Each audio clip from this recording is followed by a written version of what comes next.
Direct dans Punchline sur CNews et sur Europe 1 avec Cyril Chabagnier, président de la CFTC. Merci encore d'être avec nous. Fabien Vildeux, porte-parole de Sudrail. L'enjeu de la semaine pour vous, bien sûr, c'est la mobilisation dans la rue.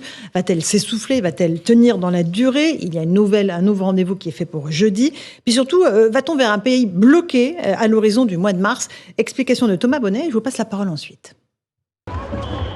Combien seront-ils ce jeudi 16 février à battre le pavé contre la réforme des retraites? Des milliers de personnes sont de nouveau appelées à descendre dans la rue. L'intersyndicale, regonflée par la forte mobilisation du week-end, après un léger fléchissement la semaine dernière. Ce jeudi, c'est donc un test grandeur nature pour les leaders syndicaux, déterminés à maintenir la pression et à garder le rythme, selon les mots de Philippe Martinez. Mais avec 2 zones en vacances scolaires, notamment Paris, c'est à Albi que les principaux leaders syndicaux se réuniront ce jeudi. Une journée qui pourrait également amorcer le début d'un durcissement du mouvement promis par les différents syndicats.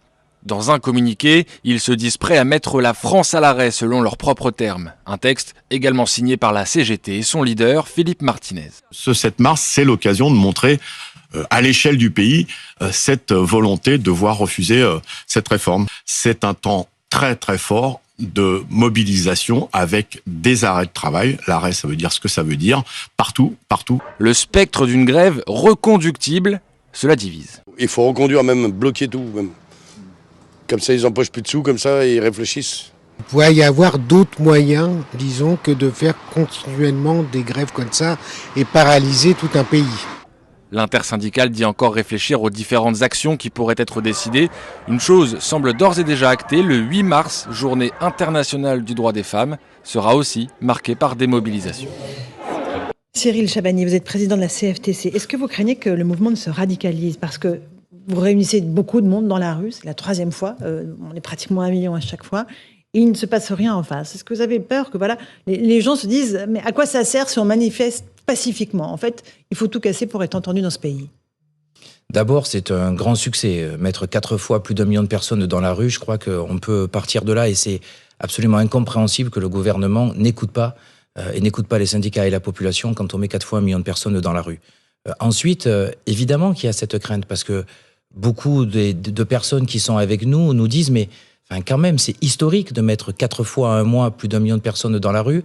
Aucun retour. Honnêtement, le gouvernement, à part nous dire, vous gérez bien, vous savez faire, ça se passe bien, ça en devient presque même de la provocation un petit peu. Il y a beaucoup de personnes qui nous disent, mais il faut monter d'un ton, il faut monter d'un cran. Est-ce qu'il faut faire comme à l'époque des Gilets jaunes et casser pour être entendu dans ce pays? Donc évidemment, en tant qu'organisation syndicale, on ne peut pas cautionner ça. Et moi, je me battrai toujours pour que tout se passe bien et qu'il n'y ait aucune violence. Mais oui, on entend ce type de remarques dans la rue, et donc il y a forcément une crainte. À nous de le gérer, de faire en sorte que ça se passe bien. Je crois qu'on fait notre travail, on l'a démontré jusqu'à présent, mais il faut aussi que le gouvernement nous écoute et fasse des concessions. Sinon, le risque de dérive, il est possible, oui. Et là, il n'y a eu aucune concession valable à vos yeux sur les carrières longues, sur la pénibilité, tout ce qui a été proposé, ça ne vous va pas ?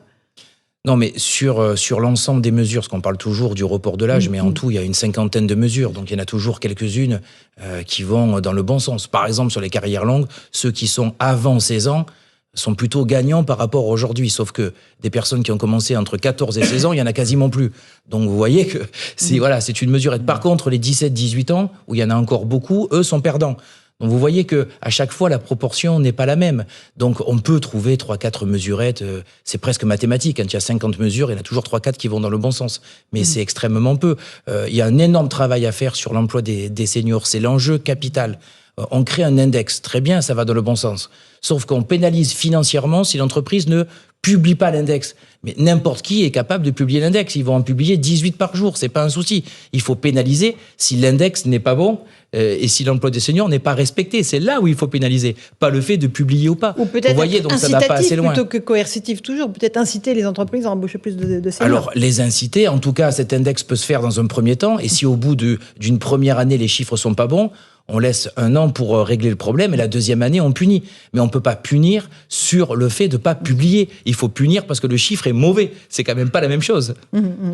Fabien Vildeux, le cran d'après, puisque ce n'est pas la violence dans la rue, et ça vous avez été tous les deux très très clairs, c'est les grèves reconductibles. C'est ça qui peut vraiment vous permettre, à vous les syndicats, de peser dans la balance. Oui, et puis ce qu'il faut voir, c'est que nous, on a changé de stratégie. C'est-à-dire qu'avant, la stratégie, elle était simple.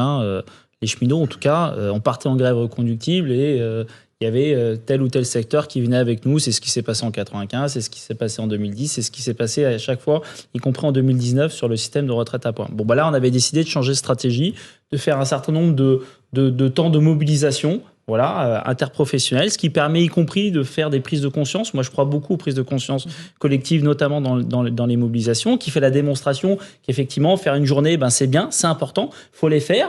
Mais face à un gouvernement qui est un peu borné, on se rend compte que ça a quand même une certaine forme de limite. Et lorsque vous faites 2, 3, 4 démonstrations de force, parce que c'est des démonstrations de force, 1 million de personnes, c'est historique.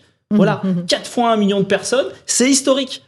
Une fois que vous faites la démonstration, soit vous avez un gouvernement raisonnable, et je pense qu'un gouvernement raisonnable, qu'est-ce qu'il fait ?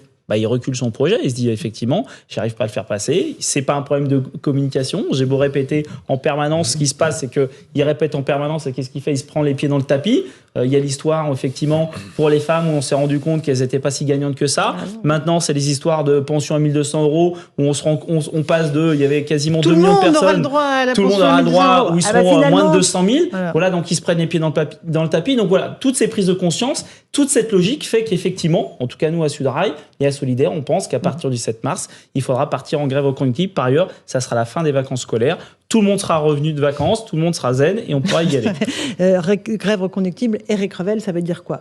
Tout est bloqué dans le pays, les transports sont bloqués, les dépôts de carburant sont bloqués, les administrations sont bloquées. Oui, on a bien entendu M. Villedieu qui dit qu'il est hors de question que seuls les conducteurs de train ou la SNCF y aillent seuls. Donc c'est tous les secteurs qui bloqueraient le pays, avec un coût évidemment aussi en termes de croissance. Alors, suivant les économistes, c'est 500, 800 millions, 1 milliard d'euros. Bon, donc ça a un coût, le blocage, c'est inévitable. Mais vous avez raison, la question de l'employabilité des seniors, elle est déterminante. On n'a que 56% des plus de 55 ans qui sont embauchés dans notre pays, contre 67-70% en Allemagne. Donc, on a un vrai déficit.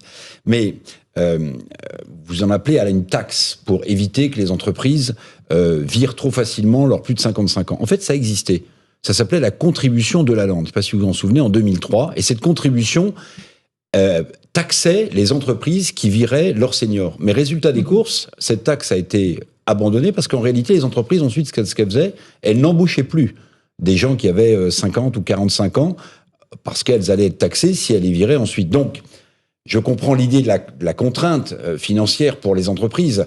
Je ne dis pas que l'index est une bonne chose et pas contournable. C'est pas taxé s'ils les virent. C'est mettre une pénalité s'ils les embauchent pas. C'est pas la même chose. Oui, mais contraindre les entreprises, c'est pas si simple que ça en réalité, parce que ça a déjà été tenté, je vous assure. Ça s'appelait la contribution de Lalande. Exactement. Mais et ça n'a pas fonctionné. Moi qui suis les débats, y compris avec les employeurs, à chaque fois qu'on parle des seniors, les employeurs nous font 15 minutes sur le fait que rien n'est plus important dans une entreprise qu'un senior, qu'il n'y a rien de plus important pour la transmission, pour le tutorat, que c'est quelque chose de juste incroyable. Donc, a priori, vu le discours qu'ils nous tiennent publiquement dans ces réunions, il ne devrait pas y avoir de souci pour embaucher des seniors. Bon, c'était la parole du président de CFTC. Louis Dragnel, on est dans une situation de blocage imminent du pays. Il y a encore des rondes dans la rue. Mais là, le mois de mars va être extrêmement compliqué pour le gouvernement. Où est-ce qu'on en sera d'ailleurs du travail législatif au moment des 6 et 7 mars ? Alors 6 et 7 mars, à l'Assemblée nationale, ce sera terminé. C'est le Sénat. Et c'est le Sénat. Donc, et normalement, la copie sera rendue également, ou sur le point d'être rendue par le Sénat. Et donc, ensuite, il y aura une navette parlementaire. Alors, c'est un peu technique, mais qui prendra le texte tel qu'il a été voté par le Sénat et qui revient à l'Assemblée nationale pour que ce soit voté une dernière fois. Si le Sénat et l'Assemblée nationale ne sont pas d'accord, il y a ce qu'on appelle une commission mixte paritaire, donc avec des députés, des sénateurs qui se mettent d'accord pour une version définitive du texte. Simplement une chose qui est importante, et par rapport à ce que vous disiez tout à l'heure, dans les courbes de croissance, les courbes de vie des mouvements sociaux, ce qui est assez juste dans ce que vous disiez tout à l'heure, si le gouvernement ne cède pas grand-chose, la difficulté, c'est que le mouvement va se durcir. Vous savez, dans les mouvements sociaux, les services de renseignement qui travaillent sur ce type de mouvement distinguent toujours 3 catégories de personnes. Il y a les sympathisants, c'est-à-dire les gens qui parfois sont venus une fois pour voir, et puis qui peuvent revenir une deuxième fois, une troisième fois. C'est ceux qu'on a vus, d'ailleurs, qui manifestaient pour la première fois. Et ensuite, il y a les militants. Les militants, c'est vous. C'est-à-dire, c'est des gens qui sont, c'est quasiment pas leur métier, parce que je sais que vous travaillez, vous avez une fonction à côté. Mais voilà, les organisations syndicales. Et ensuite, il y a les jusqu'au-boutistes. Les jusqu'au-boutistes, c'est ça qui intéresse le plus les services de police. Et les services de police cherchent à savoir si cette catégorie grossit. C'est-à-dire que c'est des gens qui sont ultra déterminés, qui commencent à en avoir un peu gros sur la patate, si on peut parler comme ça, et qui peuvent basculer dans l'action violente.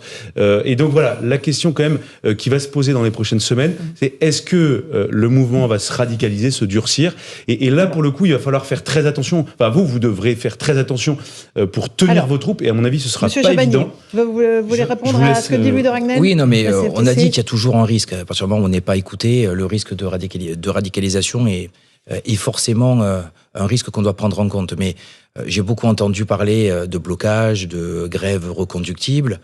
Dans certains secteurs, ça a été déjà évoqué, mais je tiens à rappeler quand même qu'au jour d'aujourd'hui, l'intersyndicale a appelé à la grève du 16 février et à un arrêt de l'activité, donc un arrêt le 7 mars.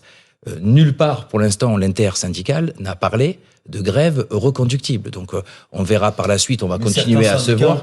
Certains syndicats en parlent. Déjà, la grève reconductible, ça se décrète pas. C'est dans les entreprises, dans les secteurs où ça se décide, parce que avec aussi la difficulté du pouvoir d'achat, il faut évidemment que les secteurs et dans les entreprises, ça se décide. Mais je tiens quand même à rappeler qu'au jour d'aujourd'hui, l'intersyndicale a fait une manifestation pour le 16 et une journée de France à l'arrêt, les mots sont importants, le 7 mars. Vous avez lu nulle part qu'il y avait une demande de grève reconductible à ce jour. On l'a entendu à l'instant de la bouche de M. Villedieu. Non, je veux dire, pas de l'intersyndicale. Je veux dire, aujourd'hui... Non, ça se fissure pas. Il y a certains secteurs qui commencent à en parler, mais il n'y a pas de mot d'ordre de l'intersyndicale aujourd'hui, général sur ça. Pour l'instant, c'est une mise à l'arrêt mardi 7. Mise à l'arrêt complète du pays. Oui, en espérant qu'y compris les artisans et les commerçants baisseront le rideau au moins quelques heures pour montrer leur solidarité. Monsieur Villedieu. Je pense qu'il n'y a pas d'embrouille. C'est juste qu'il y a des secteurs professionnels qui vont compléter les mobilisations nécessaires sur une journée avec des appels sur la reconduction sur certains secteurs professionnels. Mais ça se complète plutôt que ça se divise. Bien sûr. Et la journée de mobilisation là, qui aura lieu cette semaine, vous vous dites déjà qu'elle sera un tout petit peu moins suivie parce qu'on est en pleine vacances scolaires, c'est ça? Moi, je veux pas couper l'herbe sur le pied. Non, mais vous avez toujours été très franc sur votre estimation des mobilisations. Je suis dans ma place de responsable cheminot à la SNCF. Je vais demander aux collègues de partir en grève reconductible à partir du 7 mars. Voilà. Donc voilà. Le 16, on fera une mobilisation. Mais j'ai conscience que le 7 mars, je vais leur demander de perdre beaucoup d'argent. Donc c'est une responsabilité aussi. Ah bah oui, c'est une responsabilité. Enfin, c'est une responsabilité de dingue. Moi, quand les collègues, beaucoup me font confiance. Je leur dis qu'on peut gagner, il faut perdre de l'argent, pas une journée, plusieurs jours. C'est une responsabilité, mais c'est un enjeu. Voilà, c'est un enjeu de société. Je pense que l'enjeu vaut la chandelle.